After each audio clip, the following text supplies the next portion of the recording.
We have Yes, Shannon here. take She is two. yes.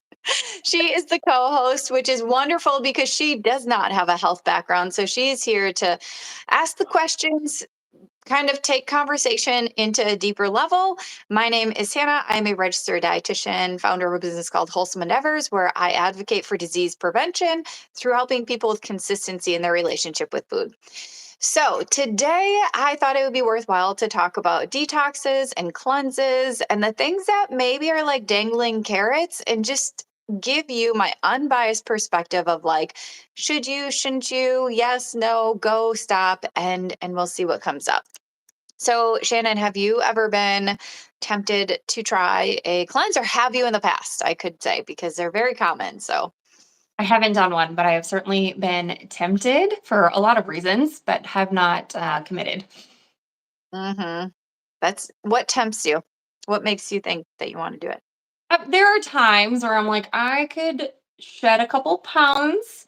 I'm carrying a little extra weight right now. Maybe this would help. Maybe it would jumpstart. Or if I'm just kind of feeling icky, thinking that maybe a detox would help kind of reset my system. But again, my follow through is not there. Mhm. Yeah. No, that's true. That is like the big sale points. Like in any business, you know, that you have to say like the touch points. So they say like help you feel better and give more energy and yes, lose weight. But as you know, I'm here to bring that unbiased perspective. And when it talks about weight loss, there's no question that the numbers on the scale will change. But what do you think is actually changing? Yeah, I don't know what it's doing to your body, and I'm sure it's not the best, especially after knowing you. So please enlighten us. No, it's true though. Well, it's a matter of hydration in your body. If you consume less foods and all of that, your cells can definitely lose a lot of water. But not only that, if you measured out 3 plates of food, right? Like take your lasagna and this, and take your sandwich with these veggies, and take, 3 plates of food a day for potentially 5 to 7 days or more, depending on how long that goes. Like it is going somewhere as a measurement of weight, right? So if you think about even the digestion that's happening and how much weight that offers, in addition to then the extra water weight from, just eating a lot of foods with water and things like that, the weight that comes off is usually water weight first. And then if you're not getting enough nutrition in a day, your body will take protein from your muscles, your muscle mass to make up for that, and will then burn your muscle way before it burns your fat. And so over a short period of time, you intake a little, but you lose a lot. A lot meaning not always weight. So when you gain that weight back from whatever lifestyle things that you probably will resurface, you won't have that lean muscle as much, and that won't burn as many, like when you're thinking about lean muscle actually burning energy at a sitting, like the more muscle you have, the more energy you burn even just sitting there. You'll have less of that, plus weight on the number won't always be equal because now you've lost weight in muscle and gained it in extra storage. So there's that. But that's even minuscule because like you said, you want to feel better. And so what I always like to say as an unbiased dietitian, meaning I don't sell supplements or products, is that what do you want to feel better from? Because most people live a life overtired, dehydrated, undernourished. And then they're Hmm. like, make me feel better. But Hmm. what are we doing actually to make ourselves feel better? And so when we're looking at like even health, it's like, but I'm doing everything. It's like, are you doing it for your weight? Because then you're probably undernourished, continuously worrying about eating too much or portions or low calorie light things. That won't really help. Or are you really limiting food groups and not thinking about what that's doing to affect your health? Are you managing your stress? Because the surge of cortisol that happens over time creates brain fog, creates short fuses, creates emotional dysregulation, creates more storage because your body thinks you're in a state of stress. So it needs to save more energy for whatever's to come. And not only that, when you feel like when you get a surge of cortisol, your body actually squirts out glucose saying, oh, you're stressed. You must need more energy from whatever situation you're in. Here's more glucose that I have stored for you. And then likely we're not running from animals or like surviving from anything. So it stores it. And so I'm not here to say that people are right or wrong or living this way or that. It's more so to say, like, take a look at like really what we're enabling, and then the quick fix likely won't fix that. It doesn't fix your stress management. It doesn't fix your under sleeping habits because we get stuck into screens or just love being left alone. So that keeps us up longer. It doesn't fix your lack of understanding of nourishment. I'm wearing a shirt, nourish, it says nourishment. Anyways, designed by me. But, anyways, when it comes down to that, when you prioritize a healthy lifestyle, and that's so often what people will like not think about is like like I've done everything except prioritize that healthy lifestyle, Mhm. sleep, well-being when it comes to just emotional stress management, um, decreasing cortisol, focusing on increasing nourishment that is outside of focusing on your weight, and also the overwhelm in your life. It's we take on a lot, but then our short to ask for help or short to hand off. And so, with that, we're living in a state of cortisol and lack of sleep and undernourishment. And therefore, yeah, you are. People aren't wrong and the symptoms they're claiming. But for the most part, a detox and a cleanse maybe isn't entirely what you need for a couple reasons. First of all, do you have anything to say or any questions to ask off of that? Yeah. So you're saying there's not a quick fix. I mean, really, there ever never is. It's always like you got to do the work, right? Whether it's your emotional well being or you're in therapy or whatever, you got to do the work, right? Okay. I hear that.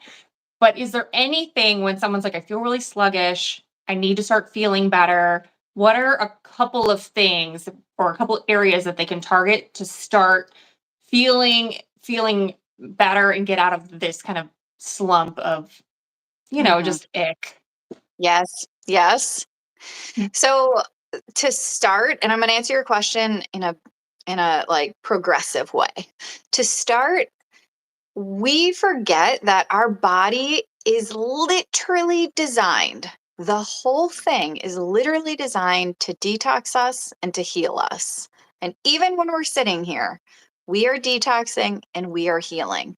Can you The say that again? Because really, like, it's we forget that, and instead we're like so mad at ourselves, but it's like, wait, your body is literally doing everything for you. How are you helping your body? And so that's mm, what you ask, like what we can do. Yeah, first off, support your detoxing and cleansing organs, which are your liver and kidney. And maybe we don't all have the same amount of function. Like, I worked in the dialysis unit. If your kidneys are not functioning, you're either in dialysis or you have much bigger symptoms such as severe water retention because it's not getting it through your urine, getting out of your system, or a buildup of vitamins and minerals and that is creating the side effect for you, right? mm, That your kidney can't quite filter out. So truthfully, if your liver or kidney are in a very bad state, you're really sick. And same with your liver. I mean, I worked with liver disease in the hospital as a clinical dietitian, and the biggest thing that they struggled with was lack of appetite, abdomen, um, like bloating, and just kind of you can almost see that. Also, just the color in their face mhm. and Yeah. eyes. So it's just a lot more. And that's a severe case. Both of those are severe cases. But I'm saying you would have, signs and symptoms. And therefore, how can you support those organs? With kidney, we know this, it's actually staying hydrated because your kidneys use that hydration to filter things out of your blood, which is your urine, right? It excretes it that way, and your liver really surges out some enzymes for breakdown, and it's really important. But What the next thing comes to me is, what do you believe you need to detox from? Hmm, interesting. Yeah. First question for you. Is there a standard like formula of if you weigh X, you should drink X a day? I thought I had heard once upon a time it was like half of your weight in ounces. Is there any real rhyme or So, reason? with hydration, I don't think following rules is really crucial because your health is a wash and your lifestyle is a wash. But if you are really thirsty or you come to a point where you just like want to chug water, you're absolutely not drinking enough. Yeah. And so your body will adapt, which is what our body is so beautifully made to do, to adapt to our lifestyle. And that's where habits are formed. You may actually have adapted to a low amount of water and that just feels normal to you, but it is a huge thing. And this is the biggest thing I talk about. No, it's not the biggest thing I talk about, but I think a big miss people are missing is they get so comfortable in a state of dehydration. Like, we're just Yeah. like, this is a normal life, but I feel sluggish and bogged down. And so, hydration is key. And that's where I drink, tea, water, flavored waters, different things that way. But as far as an amount goes, is if you're continuously drinking it throughout your day in different ways, like that's likely enough to force it, I think can I don't know. I think for some people, we don't need enough because it depends on our activity level. It depends on our body size. It depends on, the temperature we live in and the moisture climate. There's so many, it depends on our muscle mass and how much, hydration our body uses. But to digest food, to digest different things, our body needs water. So continuously serving yourself a hydrating beverage throughout the day, most days, is key. If you're thirsty, it's just a big sign you're not drinking enough. Versus we get thirsty, go chug water, and then we're done. It's like we shouldn't really get to a thirst as much because we're usually staying ahead of it. And also, if you talk to any medical professional, you know to look at the color of your urine. If Hmm. it's a light yellow, like you're probably on point and that's good for your body. If it's a middle range, you could probably increase it, but it's not to like probably dehydration. If it's bright yellow, especially in the morning, then yeah, it's you would need more. And even if you're not thirsty, it just means your body kind of adapted to the amount that you've been giving over time. Okay. Excellent. Now, your next, and I don't know if it was rhetorical, but I'm going to answer it about when do you feel inclined to lean No, towards a detox? what do you need to detox from was the Okay. question. So my thought pattern when one of the, aside from like, oh, I like to drop a couple pounds to feel better in my clothes, not because the number on the scale, but is when I like around the holidays when I've been eating everything that I want and it's a lot of sugar and it's a lot of processed yumminess. So that's when I feel like, oh, I should probably do something to either reset my system or put something into effect that's going to help me make better choices and feel better. Mhm. So you kind of are saying that you feel like you need to detox from the junk food. I'm doing this because that's what it's referred to, whether it is or not. We all can have a different definition of junk food. The junk food that you maybe have consumed because of given circumstances or holidays. Yes. Hmm. Okay, so that is true. Again, I'm curious, like where we kind of grew the belief that our body couldn't detox from those things. Yeah. Yeah. And I don't know that I necessarily have internalized that belief, but I think a lot of people would identify like after the holidays, just feel kind of like, ugh. Mm, I ate a lot. I ate a lot of stuff I don't normally eat in a large volume, and now my pants are tight. yeah. Oh, and now I have to go back to my routine. Oh, well, I will say when it comes to detoxing, what happens is people over restrict. They're like, oh, I ate a lot and now I feel bad about myself or the size of my jeans or whatever like that. So let's find a reason to over restrict. And yes, it could be called a cleanse.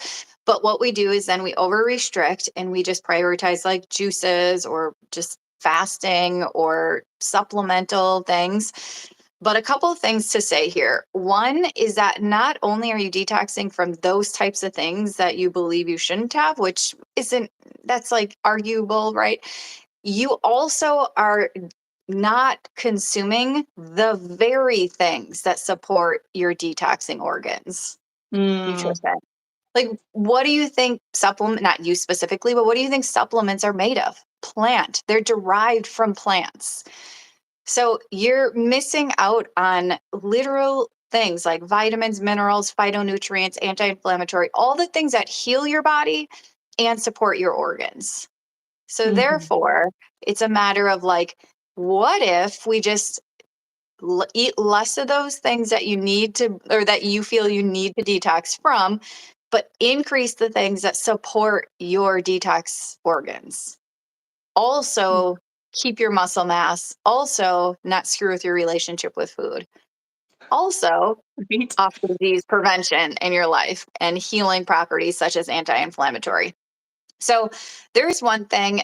The other thing I like to mention with this is that we put ourselves in a feeling of getting cornered with like the restart feel. Like, I just need to restart, right? Then you have that 7 days and you're like, oh, I want to keep this. But in actuality, there's literal no way to keep that because if you kept that, it would mean you have to keep over restricting. All Yeah. if you're doing it for weight, like you said, I'd like to lose a couple pounds or blah, blah, blah. Like, then that's where that becomes a problem because then you're in a frame of like, I'm scared to eat again because I don't want to gain that weight back. However, if you held a banana in your hand or apple or a bowl of vegetables, it's weight. You're consuming that, but it's water, anti-inflammatory, vitamins and minerals, like all the things. Not only fiber. I'm a fiber gal. Fiber is a huge detox as well. It clings on to hormones that you've either eaten or in your body naturally, which is important for breast cancer reduction. It clings on to, in a lot of cases, waste that shouldn't be there and excretes it. So, fiber is also a way to help detox just your digestive tract. So, in my opinion, people can do them. I don't think they're like hurtful or anything. I just feel like when you change your perspective about it, it puts you up on this pedestal to like take better self-care in nutrition and well-being out of like I am my own support mechanism. Yeah. Yeah. But as far as like when you were like, is there anything specific? If you heard about the word cruciferous vegetables, No, okay. Okay. not Thai. So cruciferous vegetables are like your broccoli, cauliflower, cabbage, Brussels sprouts, bok choy, kale. It's those like dense vegetables that sometimes can give people gas. However, that gas is super important for your gut health because that means that it's producing bacteria, and that bacteria is really important. But even beyond your gut health, sulforaphanes that are in cruciferous vegetables, so think about broccoli is the most common. There's even more sulforaphanes in broccoli sprouts, which are easy to put in wraps and on pastas and different things. You can grow them yourself. Sulforaphanes actually help to activate the enzymes that help your liver function Hmm. in addition to fighting off cancer cells, in addition to growing your healthy gut bacteria. So, all to say, like, when people think they're trying to enhance their health through doing detoxes and cleanses, it's actually pulling away from the opportunity to increase, nourish your body when really you maybe just have to, like, instead of detoxing and cleanse like everything, just like let go of the things that you believe you need to detox from. Mhm. It's less Mhm. work, but more Yeah. reward. Yeah. This is fascinating. I didn't know that gas was a positive indicator of things going on. I'm sure not with everything, but with these foods that you've mentioned, that's really interesting. Do you have any advice? Because I see you doing lots of meal prep and you share some of that. Those are a hard sell sometimes in a house where you have young children. I'm not saying just to them, but are there ways briefly, because I know this could be a whole separate conversation, to introduce some of those into your diet, especially if you don't love the flavor? Because I can't be the only one who's like, I'll eat broccoli, but like miss me with the rest of that. Okay, when you learn about the literal like disease preventative properties in them, it changes your whole vibe on like the energy going into it. Like the energy is like, oh, I don't like that, or I don't, but maybe there's plenty of ways to modify it that you might actually enjoy it. But I would start with broccoli sprouts. Broccoli sprouts have more sulforaphanes and more opportunity to grow that healthy bacteria, but they're just really tender and small, and they don't come as like a lot of things. I think that people hold people back from cruciferous vegetables is their texture Mm, because it's so dense. So broccoli sprouts can be easily mixed into what is already flavored or put on top or added in little like chopped up and put in wraps or sandwiches or pastas or on salads. So you're getting that benefit without even feeling any texture.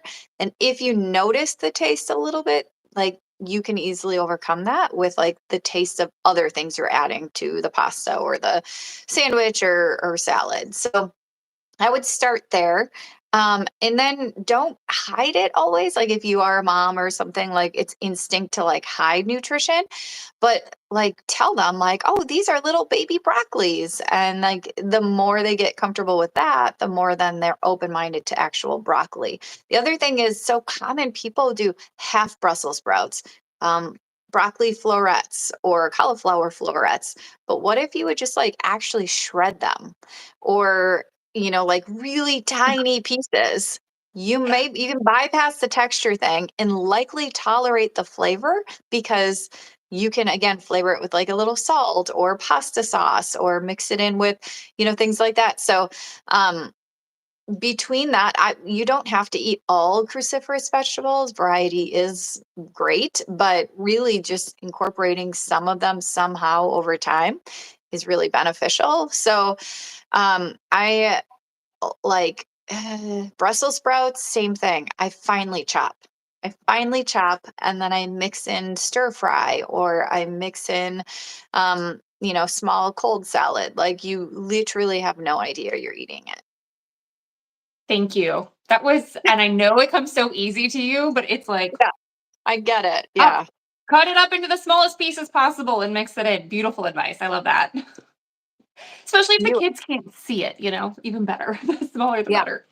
I know. And like the other thing too, oh man, this is a whole conversation and is helping kids with their relationship with food, which I'm very passionate about. But when it comes to that, like if we don't force it or even encourage it, they're open to forming their own opinion without the feeling of good, bad. Oh, I'm good if I eat this, or I'm naughty if I don't eat this. Or the feeling of like, oh, I should, but I don't want to because that means I'm going to get a response from my parents, and that response is unpredictable. So maybe I'm just going to hold back and resist. Mm, Now the parent is upset. Therefore, you just started a battle war, and they are always going to come to battle at mealtime. yeah. I know that's a whole So side tangent, but thank you for speaking to it's that so momentarily passionate. because Yeah, it's good. sorry. I Yeah. I really like it though because like so often kids will be like, "I hate healthy food," and I'm like, "Do you, or do you hate the pressure that comes with it, or the unrealistic expectation to like it because it's healthy?" That is such a load, and we care. So coming as moms, like we care. We want to nourish. Our intentions are well because we care about giving them nourishment and balanced meals. But just how to do it could be all the difference. And that might be a Yeah. conversation for next time. Yeah. Okay, thanks. No, that was great. Thank you. Mhm. So Okay. any other Is there questions though? is there ever, and I think I probably know the answer, but I'm asking anyway in case anyone else is thinking it. Is there ever a medical need where a doctor or maybe a dietitian in a clinical setting may tell you, hey, we need to do this thing, and maybe they don't call it a cleanse or a detox, but it kind of looks like one. Is that ever medically necessary? So people, if it's for like brain fog and that type of thing, honestly, it's most case their lifestyle. Too much cortisol, little sleep, little hydration, little nourishment from nutrition. Like that's usually what that leads to. If they're actually having signs and symptoms, then yes, I believe they need to see a doctor because it could be much deeper than that. And I'm not opposed to like functional, nutrition and medicine. But I also feel like there could be a bigger thing occurring if you're retaining a lot of water, if you're noticing a change in your skin, if you're feeling strict change in appetite. Those are reasons to see an actual doctor, I believe. And therefore, they can actually attend to the issue at hand, in my opinion. And then, if you want to pursue functional medicine from there, that's your choice. But yeah, what can also happen is tolerance. People will say how they tolerate food differently. You can do the process of elimination or, just hold back different food groups to see how reactions are and things like that. But a detox, probably not a cleanse. It would be more so um, increasing nutrition to help your body heal, anti-inflammatory, that focusing on that. It would be most likely, again, if they're worried about gluten, we can help them remove gluten for a certain amount of time or dairy for a certain amount of time and see how their body works and functions from that. As far as like a prescribed thing, I know that people do them and they feel better. I have a lot of, reasonings for that. In most cases, they are, well, that's a whole nother conversation too. But in most cases, they then step back from the comfort of food. So, like the fried food or going out to eat, or likely some things that are negatively affecting them, such as dairy, where it's just kind of so common to not consider that they step away from that. And in fact, it's like, it doesn't mean it's like all food in your body's clean now. It means that you maybe took a break from the things that were not nourishing your body, actually. Mhm. Makes perfect sense. Thank you for that.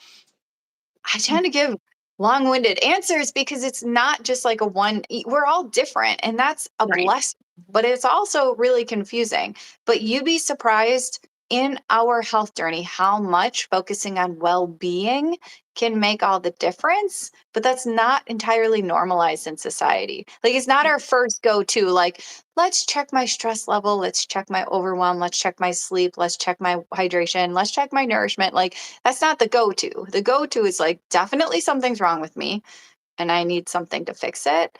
And I Yeah. see that. But in the sales world, being an entrepreneur, everybody's taught to push at your pain points. It's Yeah. like, where are you upset and sad and you need that fix? And here's this. And it's short though. And there are ways to get the same result, just not so extreme. I love, and I know we keep circling back to this, and of course it makes perfect sense given it is your platform and the work that you do, but it's like, let's go back to the root. I know so many of us are walking around so freaking stressed all the time that we're just used to it, right? And then we notice it when it's like extra stressful. So of course Mhm. you start to feel like junk naturally. Yeah. And we Mm. don't allow our body freedom from that cortisol because it feels wrong, because your subconscious is like, oh, this feels uncomfortable. Uncomfortable is bad. Get back to comfortable, subconsciously get into a state of stress. I see it all the time, whether it's stress from Fascinating. work or marriage or car payments or whatever. It's lingering and just pulling and pulling, and we don't let go. But there's a lot of ways to let go of that. And therefore, that release is when our body can heal more. Without Mhm. that, our body's spending all of its energy trying to survive rather than heal. Yeah. Yeah. And the ways you can self sabotage because your nervous system is like, no, no, no, no, no. I know that looks like relief, but that's new and that's dangerous. Mhm, Get back in your mhm. lane. Yeah, Fascinating. yes, I know. Once you realize Oh that my though, it's like, oh, wow, everything makes sense now. It's all so clear. god. Mhm, mhm. It Mm, is. And therefore, that clarity leads to habit change, or at least the capacity to make some changes. Without that clarity, it's like, no, someone's going to tell me what to do. I have to be told. But yeah. just it's like one thing I love what I do so much is I'm just creating space for people to have these enlightenments and these just changes in perspectives to make the lifestyle shifts that are genuinely saving their lives. Like, Yeah. actually. Yeah. That's But incredible. okay, sweet friend, I'm so grateful to just be here with you, and to any listeners that are supporting, we love you, and we have all of our interests to answer any questions. If you have a topic idea, send them my way. If you're looking more to learn more about your health journey and your relationship with food, feel free to reach out that way. And don't forget to listen to Having a Mom Moment podcast, where Shannon is sharing all the things intimate about motherhood and self-care. Okay, cheers. Yes. Cheers to health Cheers. as well. See you next time. All right, bye Bye. everybody.